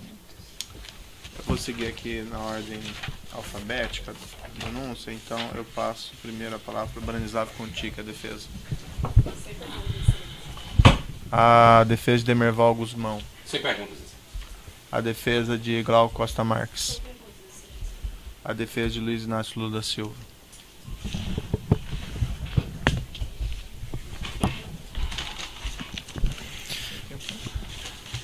Senhor Antônio Palocci, boa tarde. O senhor poderia explicar o período em que o senhor participou do Conselho de Administração da Petrobras? Foi início de 2003 até fim de março de 2006. Certo. E o senhor pode esclarecer como é que funcionava esse órgão? Se era um órgão composto com quantas pessoas? Se eram todos indicados pelo governo? Se havia conselheiros independentes? Havia membros indicados pelo governo, normalmente ministros. Havia o presidente da Petrobras, primeiro o doutor Dutra no nosso governo, depois o doutor Gabriel, depois a doutora Graça. E havia, sim, membros representantes dos minoritários, que normalmente eram empresários. Então chegaram a passar por lá Fábio Barbosa, presidente do ABN, o Jorge Gerdau, presidente da empresa de mesmo nome, o Dr. Sondas, de uma rede de varejo do Rio de Janeiro, o Dr. Roger Agnelli, presidente da Vale do Ribeiro. Não tem necessidade de detalhamento. Eu pediria, excelência, se o ministro Palocci pudesse descrever, continuar a descrição. Não tem relevância para esse detalhamento. Data máxima vênia, nós estamos falando aqui de um conselho de administração que foi mencionado. Eu ouvi atentamente as perguntas que foram formuladas e para a defesa é importante que seja feito o registro. Junto à Petrobras o registro do nome dos conselheiros de administração. Tudo bem, mas período. o senhor Antônio Palocci está se dispondo aqui a relatar, até porque haverá perguntas. A questão está indeferida, mas pode prosseguir a próxima. Certo. Então, certo? Com os protestos da defesa, evidentemente. Doutor Antônio Palocci, o senhor, a indicação de membros para a diretoria da Petrobras era uma atribuição do Conselho de Administração da companhia? Não, depende do membro. O membro do governo é a atribuição do governo. O Conselho de Administração dava o aval e, na verdade, a Assembleia da empresa que nomeava de fato. O conselho fazia provisoriamente, depois a assembleia da empresa nomeava. Normalmente os membros do governo, era o governo que indicava, os membros dos minoritários, os minoritários se entendiam e faziam indicações de nomes de mercado. O senhor tem certeza disso? Sim. O senhor conhece o estatuto da Petrobras, sabe das atribuições do Conselho de Administração? Sim. E o senhor, pelo que o senhor está afirmando, não era atribuição do Conselho nomear os diretores da Petrobras? Não, os diretores eram indicados no Conselho e passavam pela Assembleia da Petrobras também. Estou enganado? Só um esclarecimento que estou pedindo ao senhor. Posso estar enganado. Em relação aos nomes de Paulo Roberto Costa, Nestor Severo, Renato Duque, eles foram indicados e nomeados por unanimidade pelo Conselho de Administração ou houve divergência em relação a essas nomeações? Não lembro de divergências. Então, também os conselheiros nomeados pelos minoritários e funcionários aprovaram esses nomes? Acredito que sim, não me lembro de divergência. Correto. Além dessa nomeação de diretores, o Conselho também examinava contratos que eram firmados pela empresa a partir de um determinado valor? Sim. Tinha limite de valor, abaixo dele o Conselho não tomava conhecimento, acima dele o Conselho tomava conhecimento. Correto.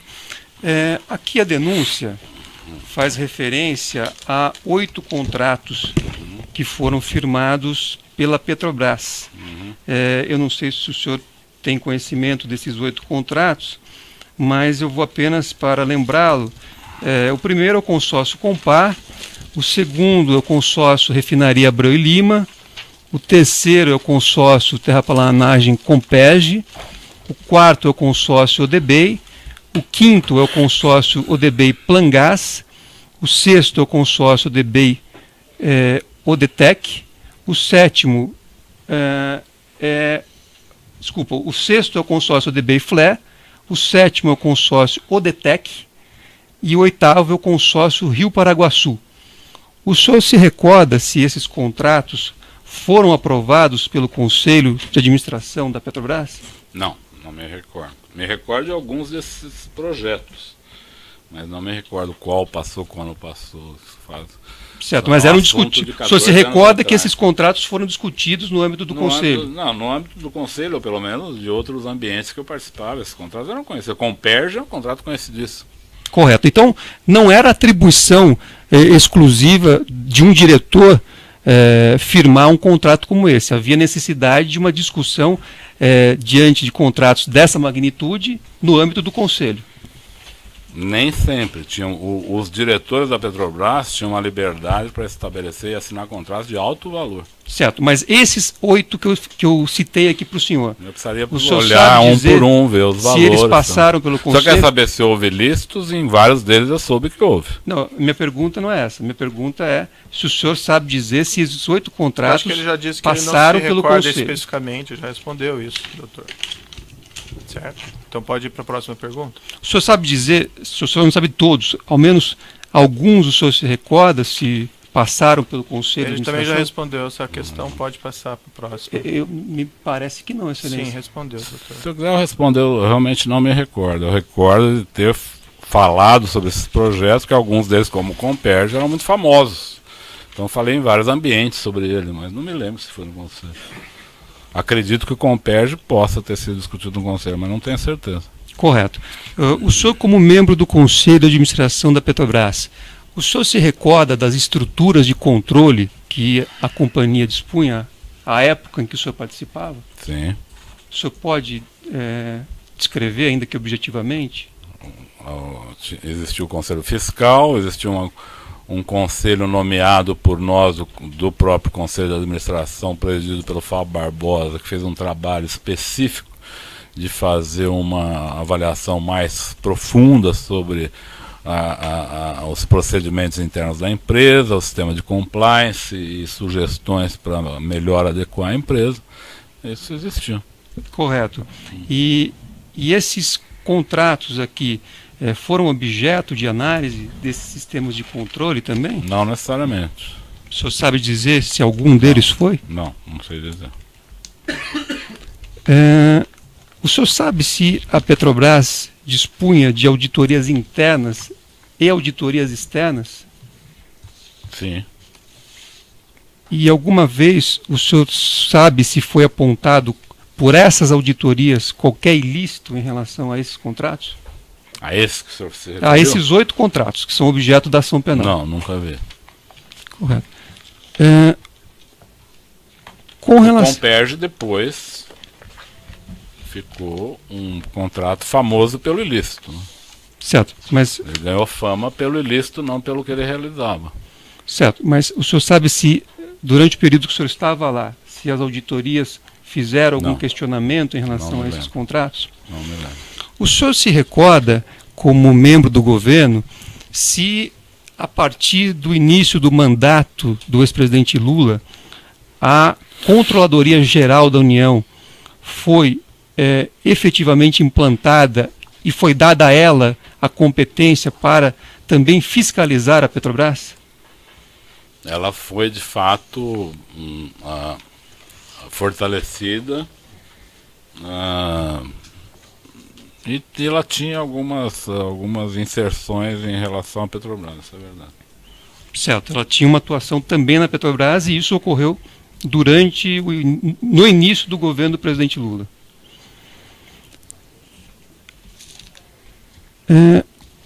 Com relação a esse tema, ou a esses temas que o senhor prestou hoje depoimento, está prestando depoimento, o senhor se recorda quantos depoimentos o senhor já prestou sobre esses temas?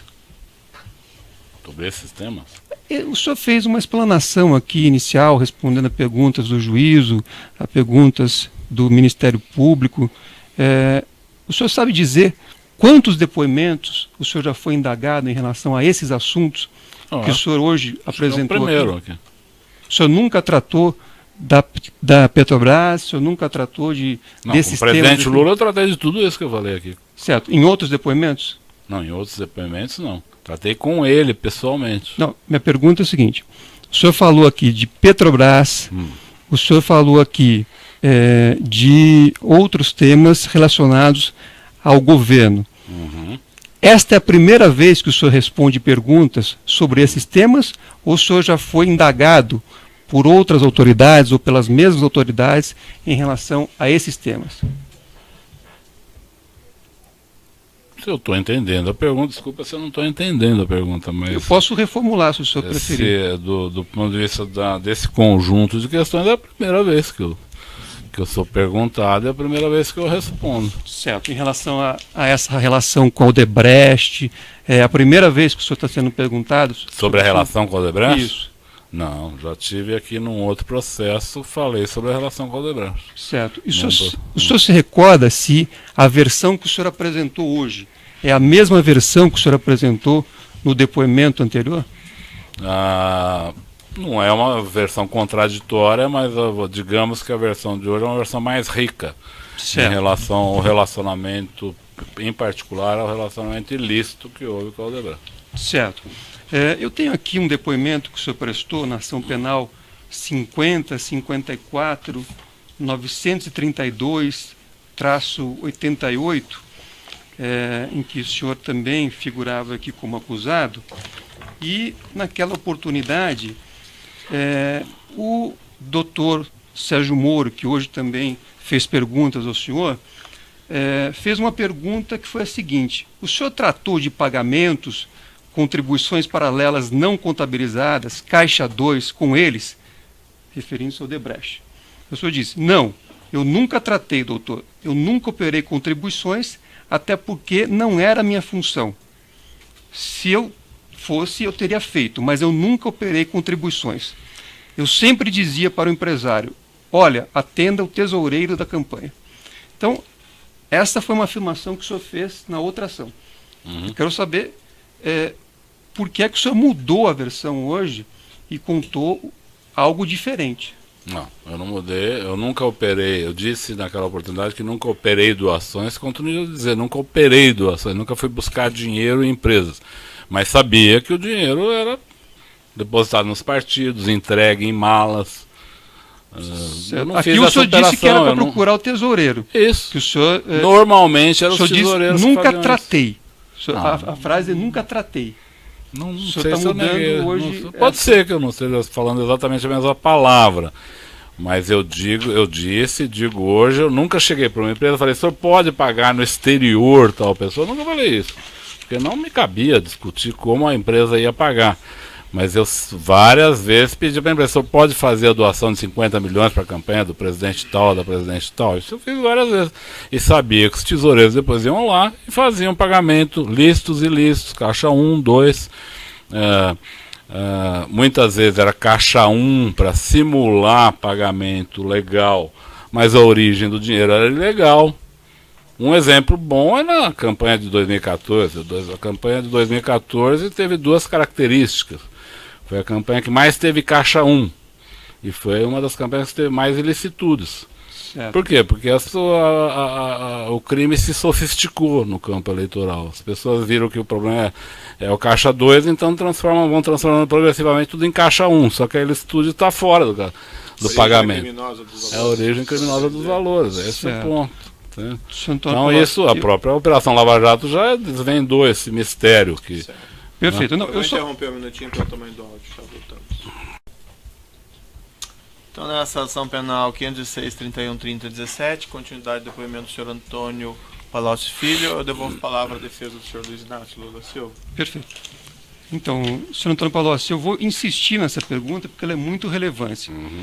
O doutor Sérgio Moro perguntou ao senhor na outra ação se o senhor tratava de pagamentos, contribuições paralelas, não contabilizadas, caixa 2. O senhor fez uma afirmação aqui muito clara, eu nunca tratei. Então, eu pergunto, o senhor hoje muda a versão por conta da negociação da sua delação premiada? Não, como esclareceu o senhor promotor, doutor Welter, eu não tenho um acordo de delação premiada. O senhor tem uma negociação em curso? Tenho tratativas, isso é um assunto que está a cargo dos meus advogados, eu confio no trabalho deles, são advogados de alta qualificação, com experiência no setor, e confio que eles estejam fazendo o melhor dentro da lei, olhando maneiras de contribuir com a justiça, que é a minha vontade, e maneiras de obter benefícios, que também é minha vontade. Estou falando claramente que quando o doutor Sérgio me perguntou se eu ia falar, eu disse a Vossa Excelência que ia falar. Eu desejo falar, eu prefiro falar. Acho que há um conjunto de situações que a Operação Lava Jato identificou, que eu confesso para o senhor, doutor, né? Então, por um tempo tentei ajudar que essas investigações não andassem.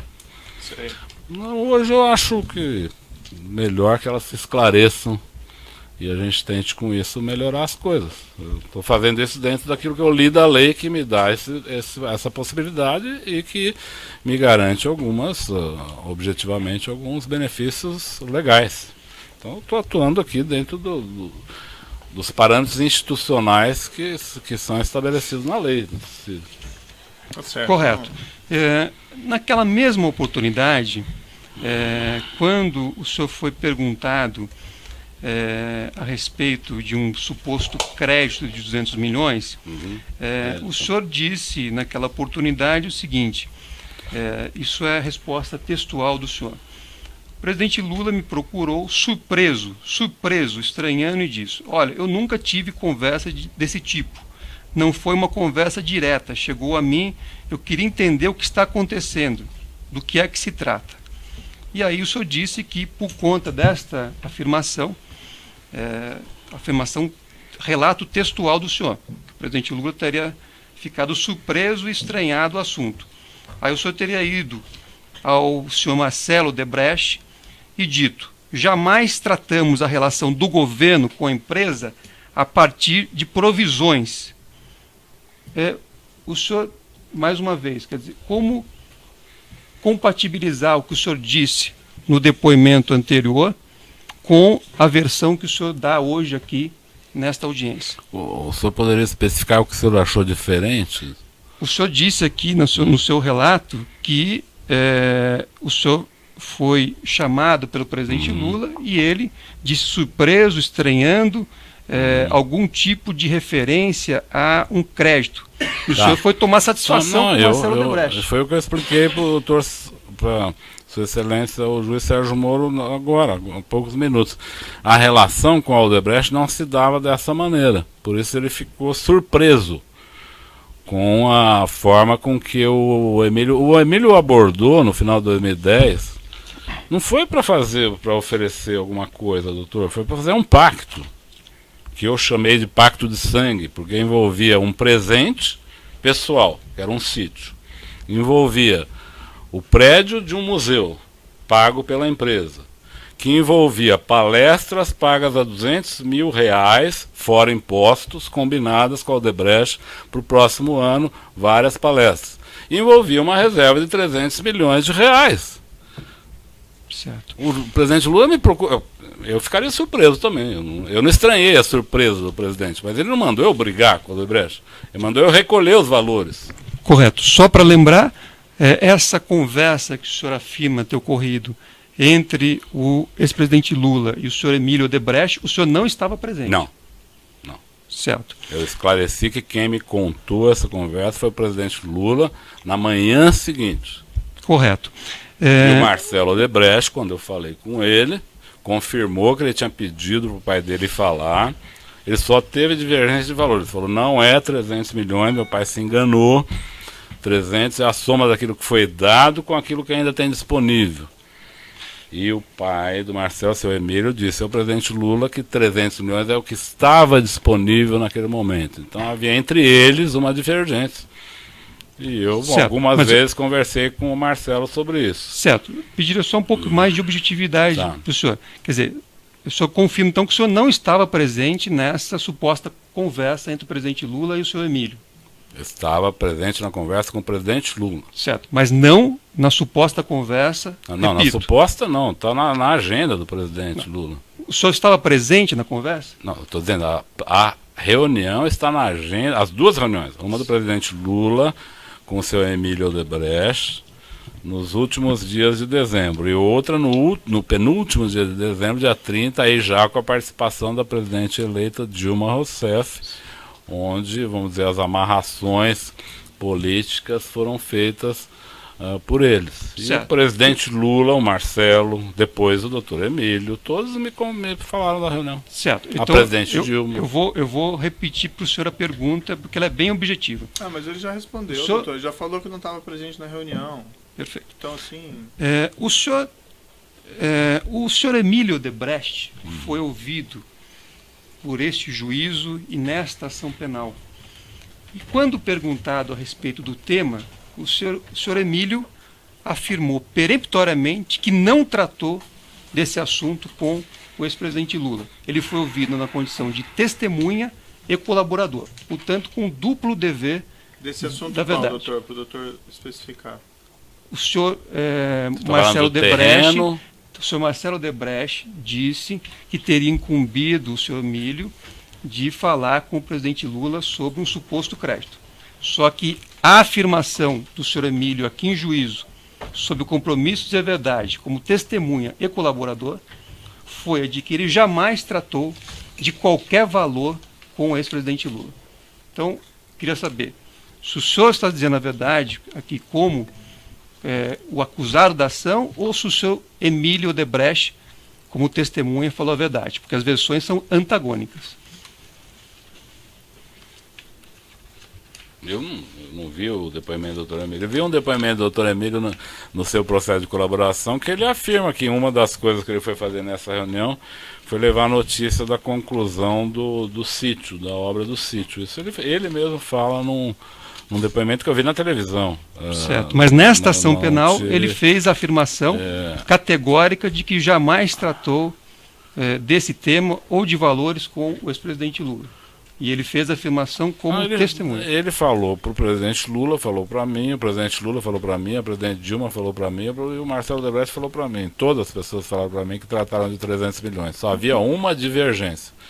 Se eram 300 milhões disponíveis, ou, segundo o Marcelo, que era um pouco mais contido nesses valores, que os 300 milhões não eram disponíveis. Eram 150 milhões disponíveis, 150 milhões pagos. E eu que não queria ter contas com a Odebrecht. insisto, doutor, não por santidade. Eu achava que não devia ter conta corrente, eu achava que devia continuar uma relação de confiança, onde a gente buscava os recursos quando era necessário. Eu tinha essa posição, essa postura.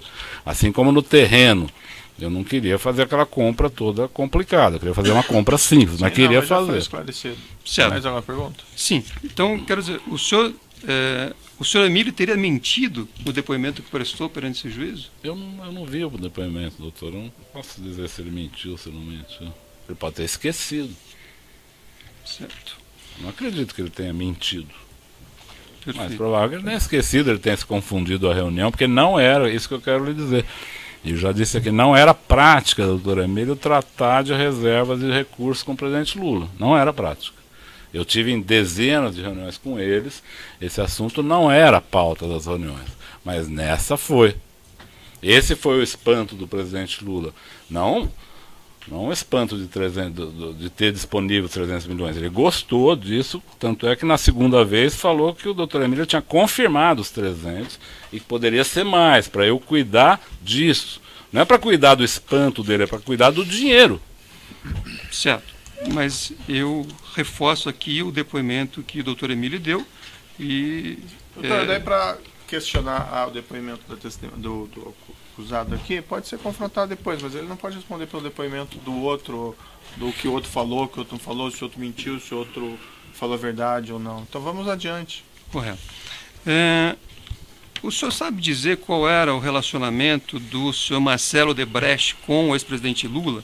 O senhor sabe dizer se eles tinham um bom relacionamento ou não? Normal, mas pouco frequente. Com relação a esse imóvel da rua Abebeque Brandão, o senhor disse aqui que qual era a vinculação dele em relação ao Instituto Lula? Quer dizer, por que é que a Odebrecht estaria envolvida na compra deste imóvel? Porque o Dr. Bonlai e o Dr. Roberto Teixeira sabiam que a Odebrecht era uma colaboradora. Colaboradora talvez seja uma palavra... Doutor, desculpa, às vezes eu sou 30 anos treinado para falar dessa forma, mas que a Odebrecht dava propinas frequentes ao presidente Lula e ao PT. Como se tratava de um pagamento de uma propina, ela achou que a Odebrecht poderia pagar esse terreno. Eu imagino que seja isso, porque o Bonlai foi falar comigo, não foi para me convidar para visitar o prédio, foi para eu pedir o dinheiro para o Marcelo Odebrecht, porque ele sabia que eu conversava com o Marcelo Odebrecht sobre essas coisas. Certo. E o senhor sabe dizer qual é a relação desse imóvel com esses 8 contratos que eu citei aqui no início das minhas perguntas? Isso aí. É assim, a empresa trabalha com a Petrobras. A Petrobras dá vantagens para a empresa. Com essas vantagens, a empresa cria uma conta para destinar aos políticos que a apoiaram. O presidente mantém lá diretores que apoiam a empresa, para dar a ela contratos. Esses contratos geram dinheiro, ela faz seus gastos, compra seus presentes, remunera seus diretores, paga seus funcionários e reservam dinheiro. Algumas criam operações estruturadas, outras criam caixa 2, outras criam doleiros. E com esse dinheiro pagam propina aos políticos. Assim. Certo. Isso aconteceu. O senhor Marcelo Odebrecht prestou depoimento aqui também antes do senhor. E o senhor Marcelo Odebrecht disse que ele não teve nenhuma participação, jamais negociou esses 8 contratos, jamais atuou, e mais, disse que a compra desse terreno não teria nenhuma vinculação com esses 8 contratos. Então eu pergunto mais uma vez, quem está falando a verdade? É o senhor Marcelo ou é o senhor? O senhor Marcelo não falou exatamente isso que o senhor está falando. E como eu disse, o acusado responde sobre o depoimento dele, os fatos que ele sabe, não sobre o que o outro falou. Mas eu não teria problema. Não, mas eu acho que é inapropriado. Estou à sua disposição. O doutor pode pegar lá no Alegações Finais, confrontar os depoimentos, questionar, mas o que o outro falou, que o outro não sei o quê.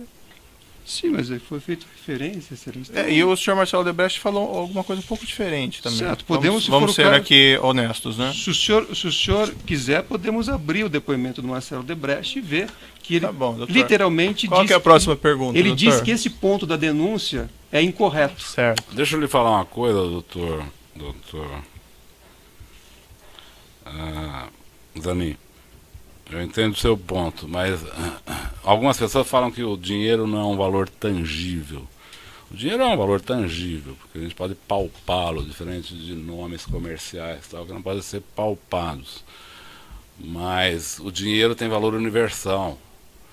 Então, a empresa não paga propinas com base na obra X, determina a propina ao deputado X. E as obras entram no caixa das empresas e pagam benefícios, às vezes legais, às vezes legais. Aí, a partir disso, tem, pelo menos na minha relação com o Odebrecht e na nossa relação com o Odebrecht, eu identifico todo tipo de situação. Dinheiro legal que foi pago no exterior, portanto se tornou lavagem de dinheiro. Dinheiro ilegal que foi pago em caixa 1, que se trata de um crime. Certo, então não... Dinheiro legal que pagou por caixa 1, que é legal. Então, mas não é que isso é intangível, o dinheiro tem valor universal. O que existe de fato é que essas obras e outras foram benefícios que a Petrobras e o governo deram para esta empresa Odebrecht. Com esses benefícios ela pagou suas obrigações e fez um caixa, anunciado ao presidente Lula, que seria de 300 milhões. E desse caixa foi sacado o dinheiro e comprou este prédio para dar ao presidente Lula para ele fazer o seu instituto. Um erro aqui.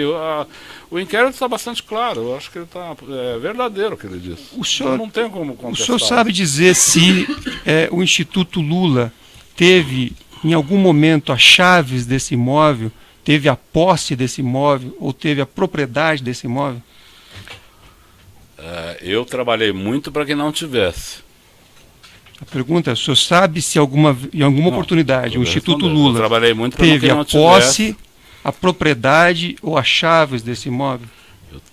Ele respondeu, eu trabalhei muito para que não tivesse, porque eu achei que essa operação foi uma operação muito mal feita. Era uma operação que transformava uma patologia numa fratura exposta. Eu disse ao presidente Lula que ele não precisava criar fraturas expostas. Para se comprar um bem, não precisa atravessar a rua e se atirar em cima do bem. Você tem maneiras adequadas de fazer, até porque no caso da Odebrecht já tinha um ilícito que gerou recurso. Não precisava mais um ilícito. Já tinha um, mais grave. Então ali se tratava de fazer o instituto e a Odebrecht fazer a doação. Seria uma forma mais amenizada, ou pelo menos mais camuflada, certo, pensava mas eu. O senhor já falou, né? Mais certo. perguntas? É que Desculpa, a pergunta doutor, foi objetiva, eu pediria uma resposta objetiva. Falou, o que ele perguntou foi se o senhor tem conhecimento, se o Instituto Lula ou o ex-presidente chegaram até a posse desse imóvel na Rádio Chegaram a visitar o imóvel. Visitar. Posse, chave, não tiveram. Eu nunca vi. Tá.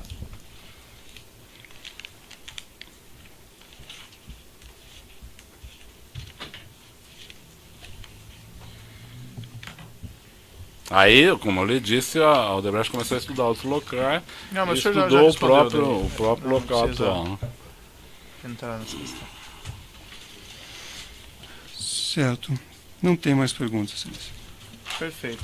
Seguindo aqui na ordem, a defesa de Paulo Melo. A defesa de Roberto Teixeira.